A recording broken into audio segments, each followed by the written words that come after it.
بسم الله الرحمن الرحیم. د نن ورځې درس د موږ صدري جراحي پورې مربوطیږي او د مرۍ سرطان دی، کارسینوما اسافیګس. دا ډول سرطان د عضویت د سرطانونو 1% جوړوي او د هضمي سیستم د سرطانونو 2% تشکیلوي او د نړۍ د مشهورو سرطانونو 6 سرطان دی چې په نړۍ کې پیښې زیاتې لیدل کېږي. د نارینه او زنانه که پرتله شي په نارینه‌و کې واقعیت زیات دي او اکثریت 80 کلنۍ نه پورته عمر کې لیدل کېږي. د نړۍ په هر هیواد کې د دې ناروغۍ پیښې شته دي. په چین او اسیا کې واقعیت نسبت نور نړۍ ته ډیر دي. په 100,000 نفرو کې 21 نفره د مرۍ په سرطان باندې په دې چاینا او په دې آسیایي هیوادونو کې را لیدل کېږي او د امریکې 13 نفره په 100,000 نفرو کې او د اروپا 11 نفره په 100,000 نفرو کې او د ساوث افریقې 10 نفره په 100,000 نفرو کې په دې ناروغۍ باندې اخته کېږي. په مرۍ کې هم سلیمه تومورونه او هم خبیث تومورونه رامنځته کېږي، خو د خبیثو تومورونو فیصدي لوړه ده. 80% پرایمری لیژنز چې په مرۍ کې رامنځته کېږي هغه خبیثي او مالیګننټ دي. د مرۍ سرطان ناوخته تشخیصیږي ځکه کلینیکي لوحه زر نه ورکوي او کله چې کلینیکي لوحه رامنځته کېږي سرطان په پراخه پیمانه باندې چې پراخه شوی وي، میتاستاز رامنځته شوی وي، نو هغه اصلي تداوی چې کیوریټیو ټریټمنټ دا اکثریت وخت کې د هغې امکانات په دې ناروغانو کې نه وي. 2/3 برخه واقعیات د دې سرطان چې ناوخته تشخیص له امله تداوی کېږي، نو پالیټیو ټایپ ټریټمنټ دی ته چې صورت نیسي. د هیستالوژي له نظره دغه سرطان 2 برخو باندې ویشو، یو ته سکومس سیل کارسینوما وایي او بل ته یې اډینو کارسینوما. دا دواړه چې په خپل منځ کې سره مقایسه کړو، سکومس سیل کارسینوما فعلا په نړۍ کې واقعیت زیات دي ځکه د مرۍ علوي برخه، د مرۍ سفلي برخه، د مرۍ متوسطه برخه کې چې دا د سرطان واقعیت دي، خو علوي برخه هم چې د سکومس سیل کارسینوما پکې رامنځته کېږي او واقعیت د علوي برخې 11%. میډل برخه کې هم چې د سکومس سیل موجود دی، نو سکومس سیل کارسینوما 50% په دې محل کې، او لاور برخه د اسافیګس کې د مرۍ سفلي برخه کې چې کولمنر اپیتیلیوم هغې کې چې سرطان رامنځته کېږي اډینو کارسینوما ورته وایي، نو د هغې فیصدي 33%. نو زه داسې وایم چې سکومس سیل کارسینوما واقعیت نسبت اډینو کارسینوما ته چې د نړۍ کې زیات دي. په وروستۍ 2 لسیزو کې د سکومس سیل کارسینوما واقعیت په خپل حال پاتې دي. د لاور برخې یا د مرۍ د سفلي برخې کارسینوما چې اډینو کارسینوما د واقعیت یوې ورځ نه بلې ورځ ته په ځینې هیوادونو کې لوړېږي، حتی 80 تر 50% واقعیتو پورې په ځینې هیوادونو کې فعلا اډینو کارسینوما چې دی لیدل کېږي. نو فیصدي کېدای شي متفاوت وي، خو دواړه ډولونه یې عام دي او په ټولنه کې واقعیت چې دی موږ ګورو. دا سرطان د مایکروسکوپیک منظرې له مخې په 5 ډولونو باندې ویشل کېږي. یو ته انولر ټایپ وایي چې د سرطان د مرۍ 15% واقعیت جوړوي، بل یې اپیتیلایوماتوس السر دی چې 60% واقعیت د مرۍ د سرطان د مایکروسکوپیک منظرې له مخې جوړوي، چې په دې شکل کې چې د السر څنډې چې دي دا ایورټیډ وي، برجسته وي او ایورټیډ. بل شکل یې د ګوپیش په شکل باندې دی، کالیفلاور لایک ورته وایي چې ډېر شکنن وي، په دې شکل باندې لیدل کېږي. بل یې پولیپ ته ورته دی او بل یې وریکویډ دی چې یا په بلې باره باندې ډیفیوز سب موکوزل ټایپ ورته وایي. داخل د لومین کې چې د نښې نه لیدل کېږي سب موکوزل ټایپ دی. د دې ډول تشخیص کول هم د اندوسکوپي او ازافیګوسکوپ په واسطه باندې چې مشکل کېږي. د مرۍ سرطان ولې رامنځته کیږي؟ د سکوامس سیل کارسینوما مساعد کوونکي فکتورونه څه شي دي او داسې د اډینو کارسینوما مساعد کوونکي فکتورونه څه شي دي؟ مونږ پوهیږو چې د سرطان د رامنځته کېدو علت تر اوسه پورې چې د واضح شوی نه دی چې ولې په مرۍ کې سرطان رامنځته کیږي، خو مساعد کوونکي فکتورونه شته چې هغه د مرۍ سرطان لپاره زمینه مساعد دي. مثلا سیګریټ څښل، شراب څښل چې په شریعت کې منع دي، دا عمده علتونه ده، هم سکوامس سیل کارسینوما او هم چې د اډینو کارسینوما د لپاره عمده اسباب دي. نو ځکه شریعت کې منع دي. نایترس امین لرونکي غذاګانې دا هم چې د سکوامس سیل کارسینوما د لپاره چې د مساعد کوونکي فاکتور. 3 ویټامینونو کمبود، ویټامین A، ویټامین C، رایبوفلاوین، د دې ویټامینونو کمبود هم چې د سکوامس سیل کارسینوما د لپاره چې د زمینه مساعد دي. تضایقات چې مخکې مونږ ترېنه یادونه کړې ده په کوروسیف انجري کې چې رامنځته کېږي، د التهاباتو نه وروسته رامنځته کېږي. تضایقات هم چې د مرۍ تنګون هم د مرۍ سرطان لپاره چې د زمینه مساعد دي. داسې لانګ سټانډینګ اکلیزیا چې اکلازیا ناروغي ولري او هغې باندې 15 کلونو زیات وخت تېر شي، سکوامس سیل کارسینوما د لپاره زمینه سازي کوي. په دې ناروغۍ کې ټایلوزس په نامه باندې ناروغي دا یو ولادي ناروغي ده. داسې ناروغان دا د ورغو او د پښو د تلو هایپرکیراتوزس لري. نو د ټایلوزس ناروغي چې دغسې یو ولادي ناروغي ده، په هغې کې هایپرکیراتوزس اف پالمارس امپلانټارس موجود وي. دا ناروغي هم چې د سکوامس سیل کارسینوما لپاره زمینه سازي کوي. یا وایرسي ناروغي د هیومن پاپیلوما په نامه باندې، هیومن پاپیلوما وایرس، دا هم سکوامس سیل کارسینوما لپاره زمینه ساز دی. د اډینو کارسینوما د مساعد کوونکي فکتورونه بیریټ اسافیګس او ګاسټروایزوفاجیل ریفلوکس ډیزیز دی. دا بیریټ اسافیګس د همدې ګاسټروایزوفاجیل ریفلوکس له کبله چې کرانیک شي رامنځته کېږي.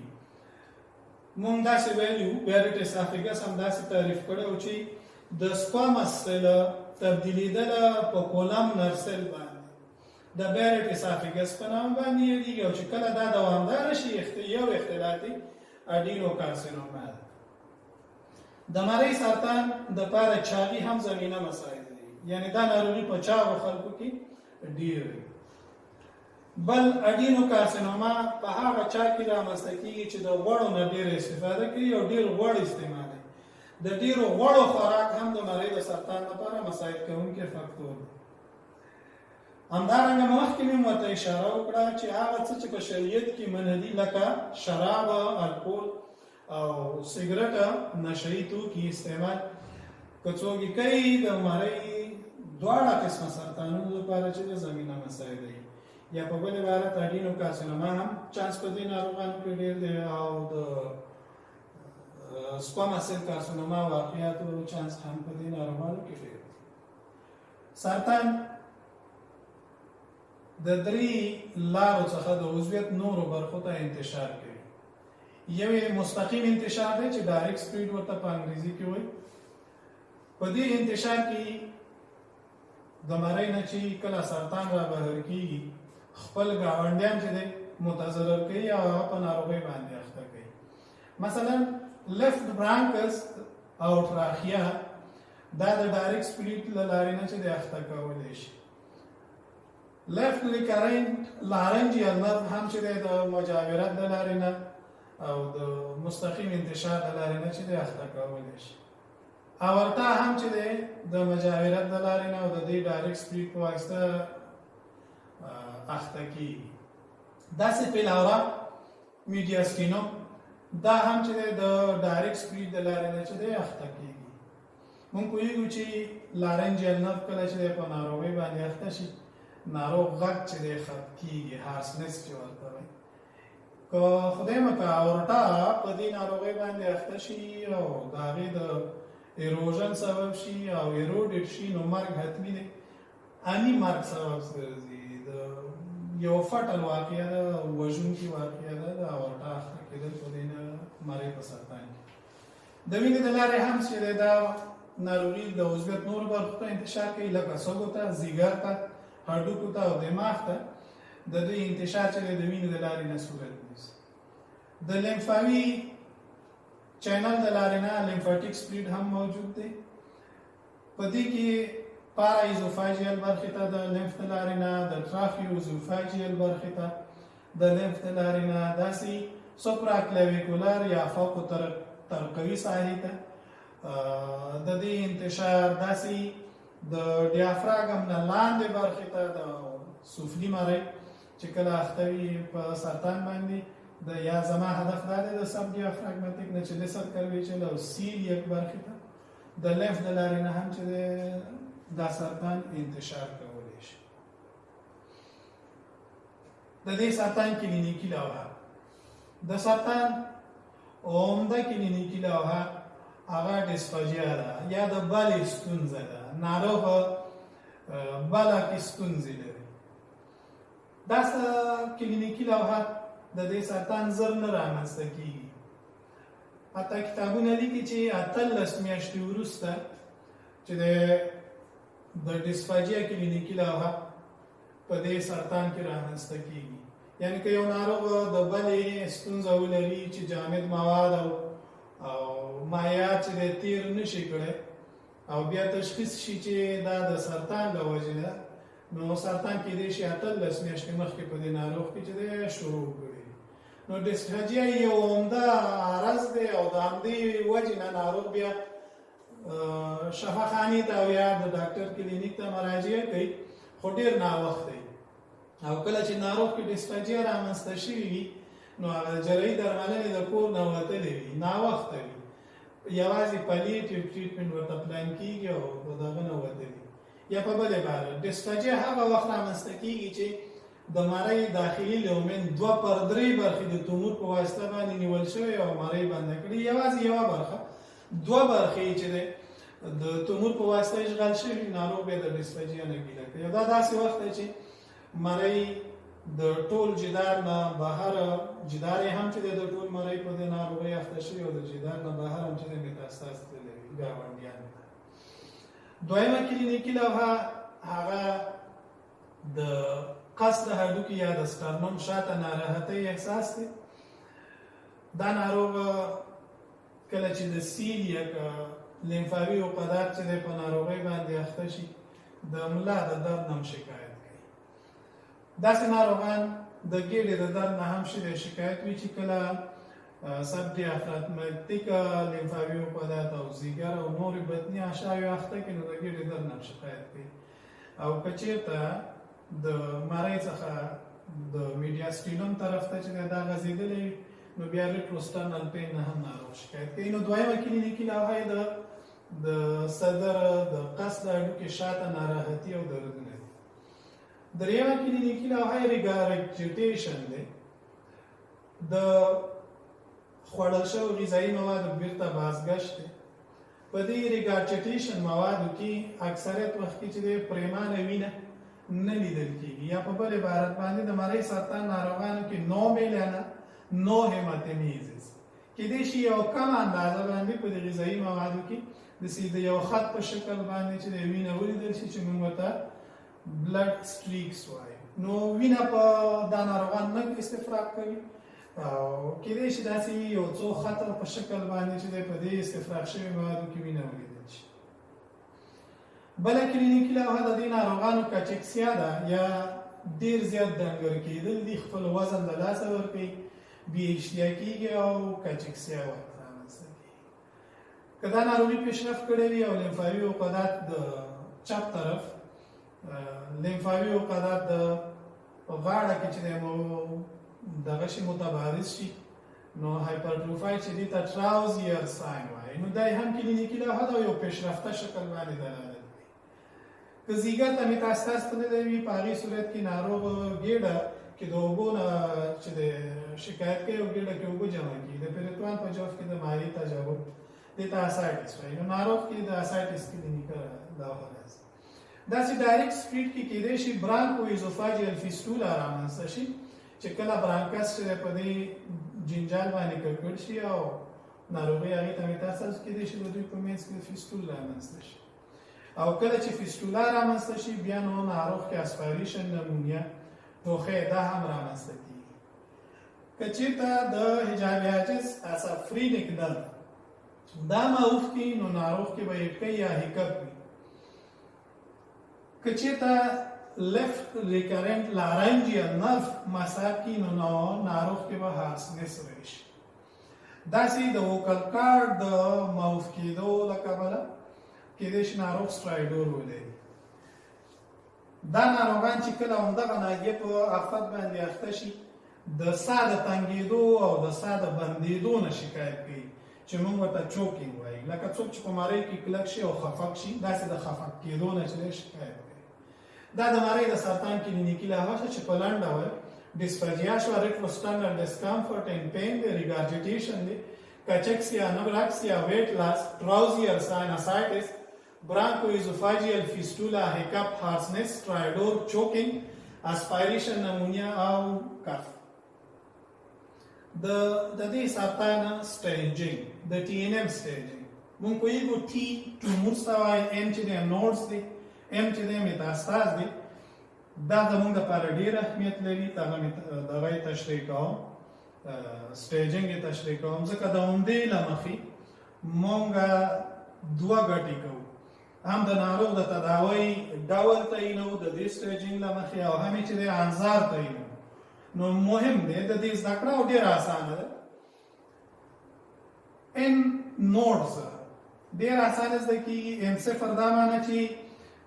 لیمفاوي عقدات نه دي اخته ان یو دا معنی چې لیمفاوي عقدات اخته دي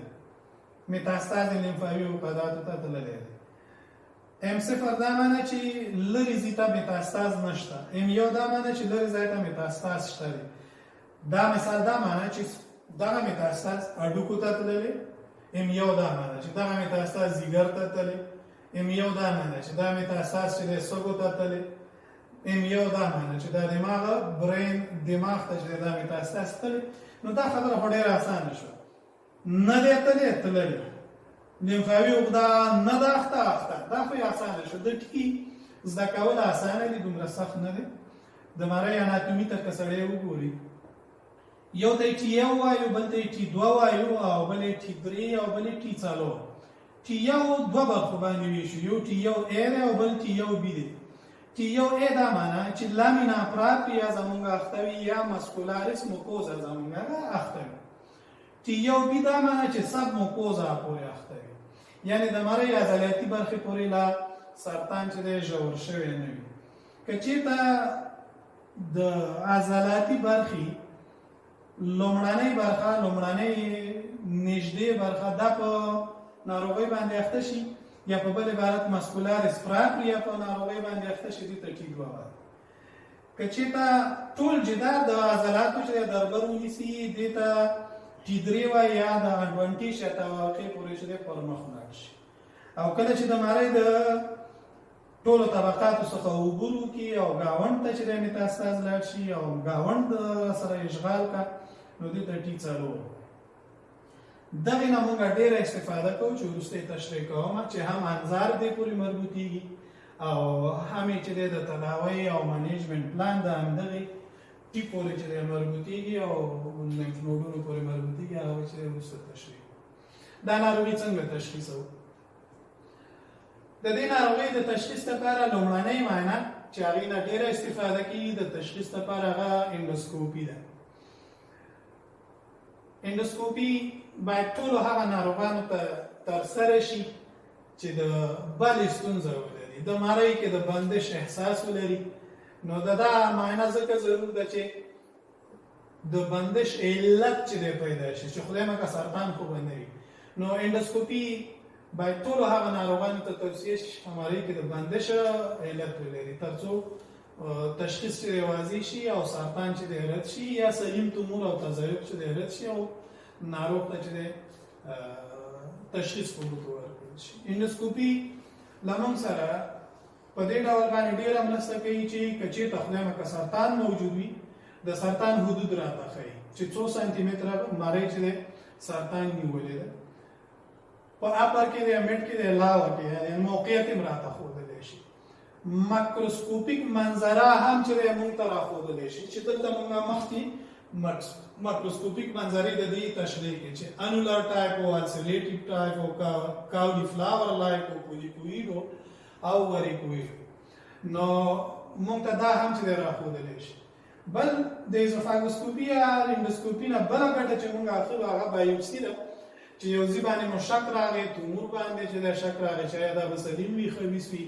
نو د هغې ناحیې څخه بایوپسي اخیستل کېږي او تشخیص کې هم سره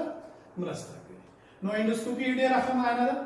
هم ماکروسکوپیک شکل ته موږ ته راښیي هم بایوپسي اخیستلی شو چې هغه بیا موږ ته نه وراښیي چې سکوما سل کارسینوما ده ګارډینو ده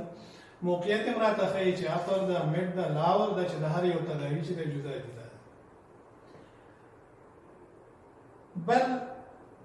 معاینه چې هغه په ډېره ابتدایي مراحلو کې دا سرطان تشخیصوي یعنی د سی ټي سکین نه یا د اندوسکوپي نه یعنی مخکې د پټ معاینې څخه چې دی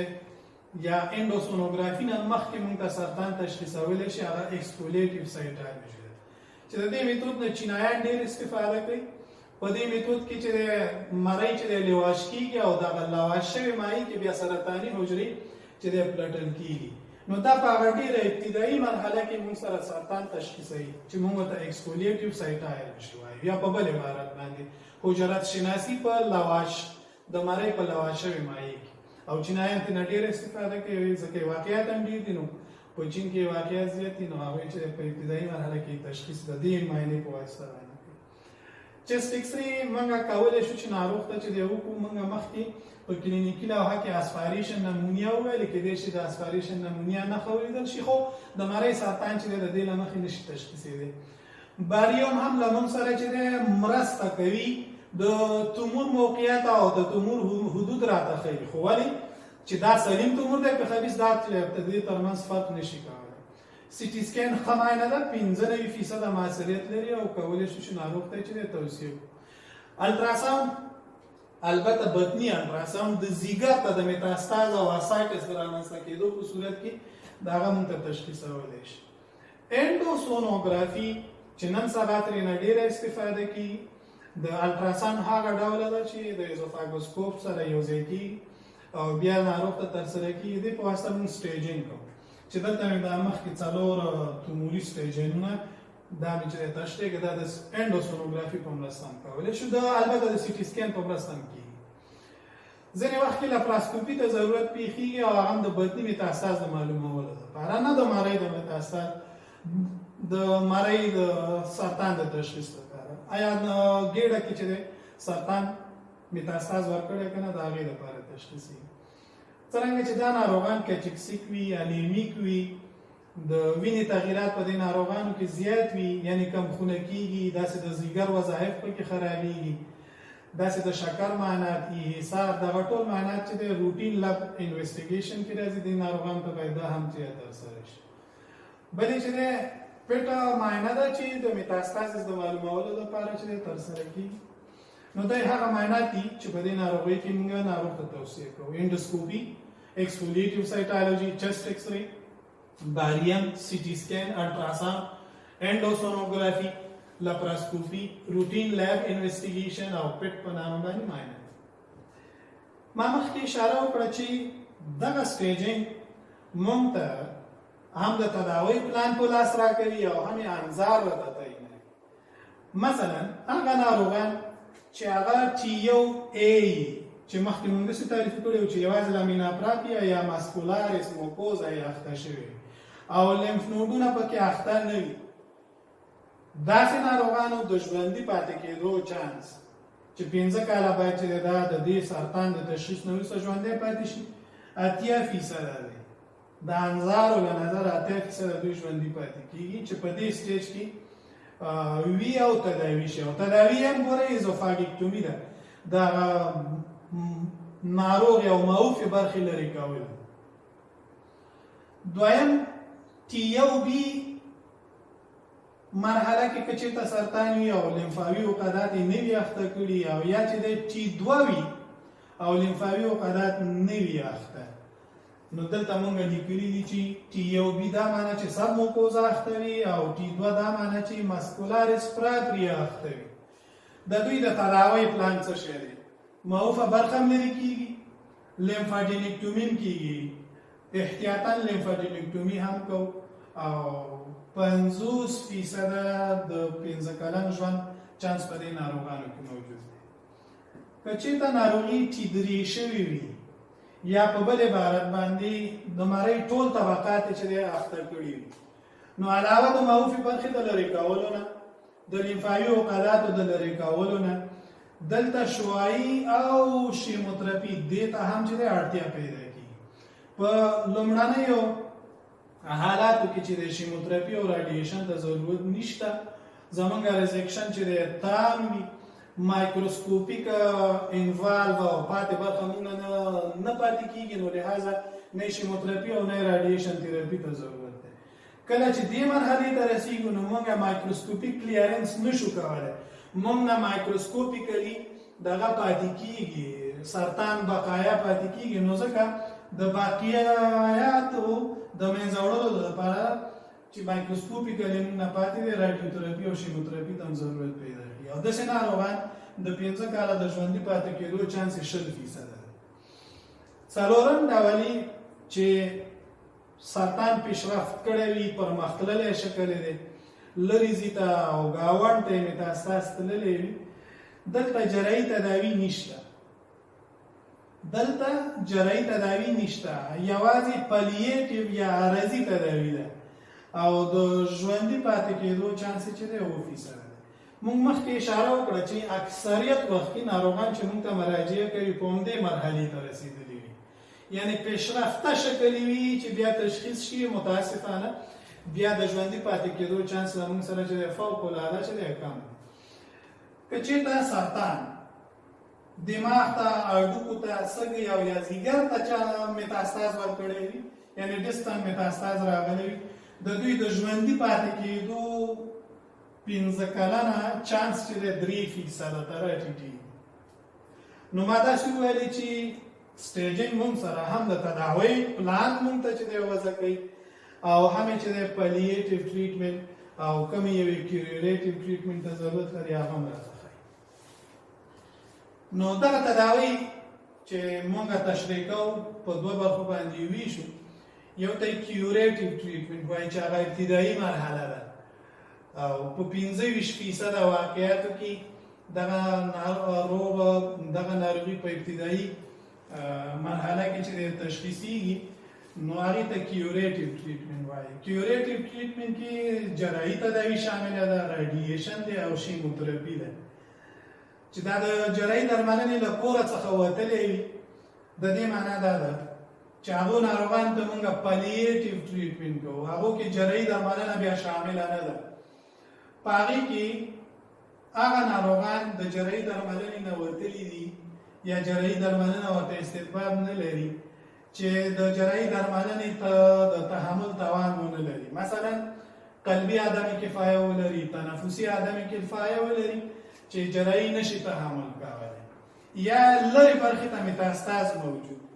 یا په اویو انتشار کې اورټا چې په دې ناروغۍ باندې اخته وي او یا د غاړې لیمفاوي عقداتو ته چې د میتاستاز تللی وي، نو دا هغه صورتونه دي چې جراحي پکې مزار استطباب ده او پلیټیو ټریټمنټ ته چې د ناروغ کاندید کېږي. یعنی پلیټیو ټریټمنټ یې اکثریت تداوي تشکیلوي او په دې کې راډیوتراپي ده، شیموتراپي ده، سټنټنګ دی، لیزر دی، ایتانول انجکشن دی، بای پولر ډیاترمي ده، آرګن بیم پلازما کوآګولیشن تراپي ده. دا د پلیټیو ټریټمنټ ډولونه دي، وروسته بیا په تفصیل باندې تشریح کوم. لومړی جراحي تداوي تشریح کوم. ما مخکې وویلې چې جراحي تداوي په دې ناروغانو کې ډېره کمه ترسره کېږي او دلیل یې دا دی چې ناوخته یې مراجعه کړې او د جراحي تداوی پکې استطباب چې دی موجود نه وي. 25% ایله د مارۍ د سرطان جراحي درملنه وشي. په جراحي درملنه کې د مړی معوفي برخې لرې کول دي، په سرطان باندې اخته برخې لرې کول دي چې موږ ورته ایزوفاګیکټومي وایو. دویمه برخه د کیوریټیو ټریټمنټ هغه راډیشن دی، او دریمه برخه یې چې ده شیموتراپي ده چې په تفصیل باندې تشریح کوم. مړی د مختلفو میتودونو په واسطه باندې چې ده لرې کیږي. یو عملیات ایورلیوس پروسیجر وایي چې په دوه مرحلو کې ترسره کیږي. یعنی زما هدف د دې جملې نه دا دی چې د ښي طرف توراکوټومي ناروغ ته کیږي او لیپراټومي کیږي. په لیپراټومي کې کله چې میډلاین شک په واسطه باندې چې د ګېډه خلاصه شي، د معدې د چار اطراف څخه معده چې د دې التصاقات او د دې دا چې د موبیلایز کیږي بغیر د یو رایټ اپیپلوی کارټرینا نور ټول شریانونه د مړی د بخنه وړم د معدې دا چې د قطع کیږي او مړی چې د موبیلایز کیږي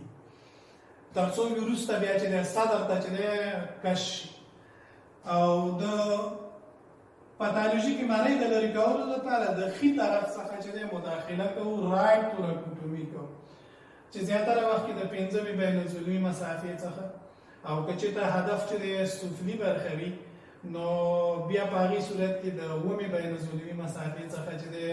رایټ سایډ توراکوټومي کېږي. لیفټ سایډ توراکوټومي ځکه نه کوو چې په هغې کې د اورټا د وهلو چانس چې د ډېرېږي د اویو د وهلو چانس زیات دي. نو د مړی په سرطان کې د ښي طرف نه صدر خلاصو 5 یا 9 بین الزلوي مسافه کې او معوفه مړی چې دی ته لرې کولو په منظور باندې او لیپراټومي د معدې د بیا د پورته د کش کولو لپاره چې دی د هغې ازادول. دا ډول سرطان تداوي چې په متوسطه برخه کې وي او یا د مړی په سفلي برخه کې وي د دې میتود څخه استفاده کوي. دوه مرحله ییز عملیات دی، یو لیپراټومي ده او بل چې دی توراکوټومي ده. کله چې مړی معوفه برخه لرې شوه او لیپراټومي په واسطه باندې معده د ډیافراګم د لارې پورته صدر ته داخل شوه نو معوفه مړی لرې کېږي. د ریزکشن قانون یې داسې دی چې معوفه برخه به هم لرې کوئ او 15 سانتي متره لاندې ځینې کتابونه 10 سانتي متره ولیکي یا 15 سانتي متره نورماله برخه چې ستا په نظر نورماله ده او توموري برخه نه لري دې ته مارجن فری ایریا وایي. دغه مارجن فری ایریا چې دلته باید مایکروسکوپیک انتشار موجود نه وي نو نورمال 15 سانتي متره خو دا لرې کېږي جمع د توموري برخه. نو 10 سانتي متره نورماله مړی او جمع توموري برخې حدود چې هر څومره دا ټوله لرې کېږي نو دلته یو لوی ډیفیکټ رامنځته کېږي. نو مجبورېږو چې معده مونږ پورته چې دی کش کاږو او د سالمې مړۍ سره یې چې دی انستوموز کړو نو دې ته ایزوفاګو ګاسټریک انستوموز وایي چې په 2 مرحلو کې ترسره شو. مکیون 3 سټیج ریپیر دی. په دې ناروغۍ کې 3 شکونه کېږي. یو لیپراټومي ده چې د معدې د پورته کش کولو په خاطر باندې کېږي، بل توراکوټومي ده چې د معوفې مړۍ د لرې کولو لپاره کېږي او بل یو دریم شک هم چې په غاړه کې چې د صورت نیسي چې په نیک انسیژن ورته وایي نو ځکه 3 سټیج ورته وایي او دې عملیات نه د مړۍ د ولوي برخې لپاره ترې استفاده کېږي. د مړۍ د ولوي برخې سرطان تداوي مشکله ده او تلفات او اختلاطات هم د دې ناروغۍ چې دی زیات دي ځکه ولوي مړۍ کې چې کله مارجن فری ایریا تاسو چې دی نظر کې وساتئ نو کېدای شي چې بلوم هم لرې کوي او کېدای شي حنجر هم لرې کوي. نو فارینګیکټومي او لارینګیکټومي چې دی ورسره وشي بیا ناروغ ته تراخیستومي کېږي نو یو غټه لویه معضله جوړوي او د مرګ فیصدي په دې ډول کې ډېره زیاته. بل قسم جراحي درملنه چې په هغې کې مړۍ لرې کولی شو هغه ترانس هیاټل ریزکشن دی د حجاب عجز د لارې نه دی. موږ لیپراټومي کوو او د لیپراټومي نه وروسته چون د مړۍ سفلي برخه ده د مړۍ سفلي برخه د همدې بطني شق د لارې نه هم کېدی شي چې دی موږ موبیلایز کړو او ریزکشن یې کړو. د مړۍ علوي برخه دا د نیک انسیژن د لارې نه چې دی د کون تسلیح په واسطه باندې چې را بهر کیږي او بیا دغه معده د سترنوم د پاسه د سترنوم د هډوکي لاندې نه د سترنوم د پاسه د دغه مری سره چې وصل کیږي چې د ترانسکیاټل ریزیکشن وایي دا هم دوه سټیجه کې کیږي دې کې توراکوټومي نشته د دې تداوی یو نقص دا دی چې د لیمفاوي عقداتو کلیرنس پکې په درست ډول باندې صورت نه نیسي نور میتودونه هم شته دي خو زه به داسې ووایم چې ایزوفاګیکټومي په درې میتوده باندې مروجه ده یو ته ایور لیوس پروسیجر وایي چې 2 سټیج ده چې په هغې کې رایټ توراکوټومي او لپراټومي شامله ده او د مرۍ د متوسطې او د سفلي برخې سرطانونو تداوی په همدې میتود باندې کیږي بل مکیبن 3 سټیج درملنه ده په دې کې ایزوفاګیکټومي په 3 سټیجه کې کیږي چې لپراټومي ده توراکوټومي ده او نیک انسیژن ده او د ولوي برخې د سرطان د تداوی لپاره ترې استفاده کیږي د سفلي برخې سرطان تداوی مونږ په دې میتود هم کولی شو علاوه له دې نه چې په ایور لیوس پروسیجر باندې کولی شو ترانسکیاټل ریزیکشن په واسطه باندې هم کولی شو پورتني عملیاتونه په معاصره نړۍ کې دا د مینیمل انویسیو ایزوفاګیکټومي په نوم باندې موږ ترسره کولی شو یعنې د وسایلو نه استفاده کوو د لپراټومي په عوض باندې لپراسکوپي او د توراکوټومي په ځای باندې ویډیو اسسټډ توراکوسکوپي په واسطه باندې عین عملیاتونه چې ترسره کولی شو د جراحي برخه شو جراحي ترشا اختلاطات هم لري مثلا د سږو اختلاطات د سږو اختلاطاتو کې اټیلیکټازیس نمونیا ARDS او امپایما شامل ده په قلبي اختلاطاتو کې هارت فیلر او MI ته زمینه مساعد ده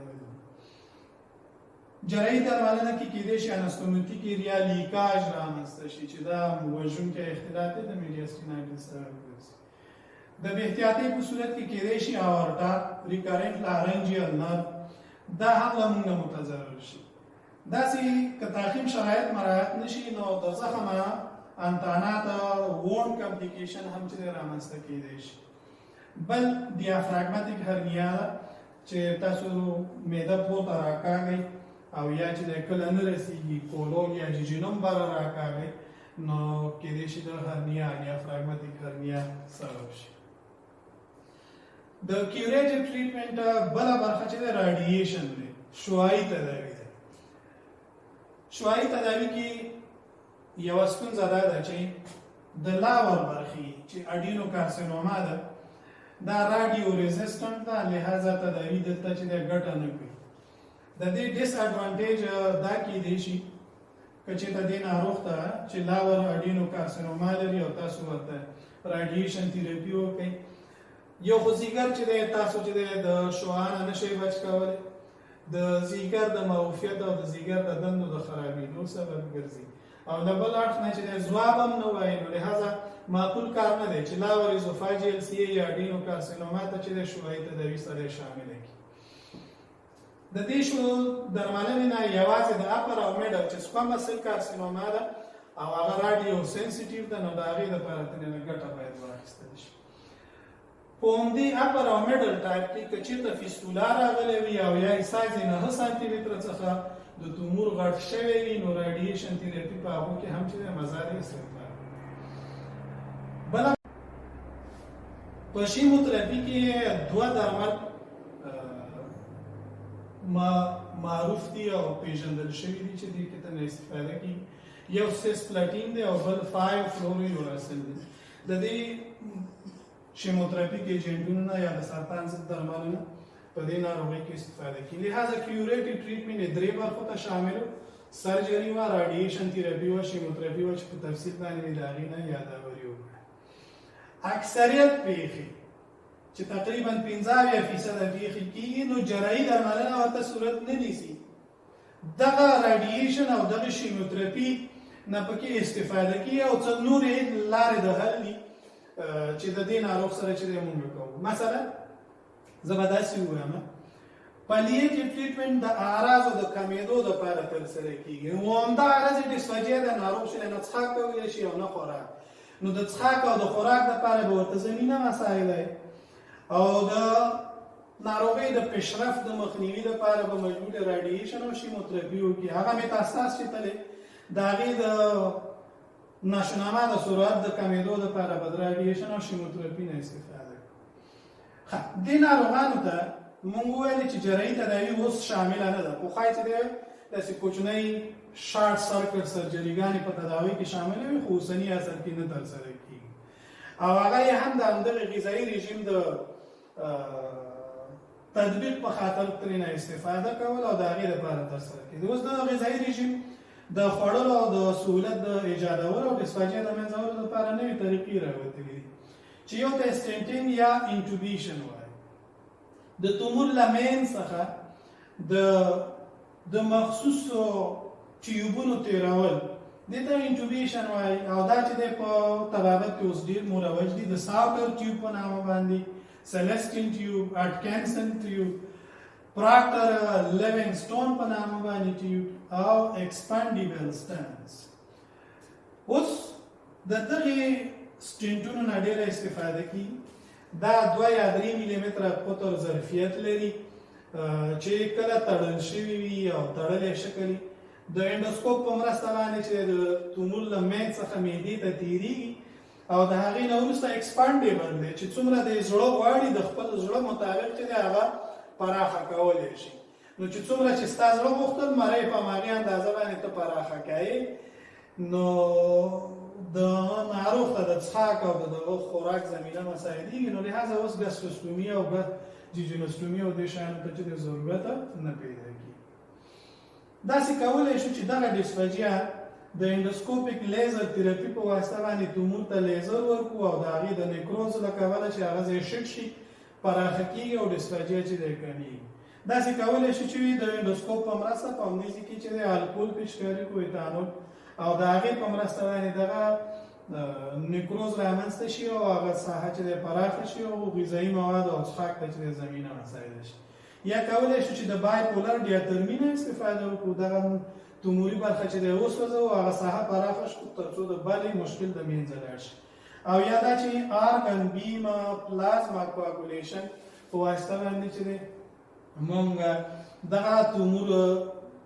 له منځه ویسو، د هغې سایز راکم کړو تر څو د بلې مشکل خلاص شي. نو دې ناروغانو ته د بلې د مشکل د خلاصولو په خاطر باندې سټنټینګ یا انټوبیشن، لیزر، ایتانول انجکشن، بایپولر ډیاترمي، آرګن بیم پلازما کوآګولیشن دام کی او د دې په څنګ کې باید چې شیموتراپي او راډیشن تیراپي د ناروغانو ته وشي. د راډیشن تیراپي یو ډیس اډوانټیج چې هیر مې نشي درته یې ووایم هغه دا دی چې کیدای شي دا د تضایق سبب شي، د سټرکچر سبب شي. بل که چېرته دغه راډیشن تیراپي د عملیات څخه مخکې استعمال شي د ناحیې د ایروا د خرابېدو سبب ګرځي او کله چې خرابه ایروا کې تاسو چې د انستوموس کوئ د هغې د لیکاج خطر چې دی زیات. نو راډیشن تیراپي اگر که ګټې لري د اډوکو دردونه چې اډوکو ته میتاستاز لري د هغې د ښه کېدو سبب ګرځي، حتی د اډوکو د میتاستاز د منځه وړو سبب ګرځي، نو تاوان هم لري. په تاوان کې چې د دې ناحیه کې د فایبروټیک سټرکچر رامنځته کېدل دي او د لیکاج د بلډ سپلای د خرابېدو د وجې نه د لیکاج سبب هم چې دی ګرځېدلی شي.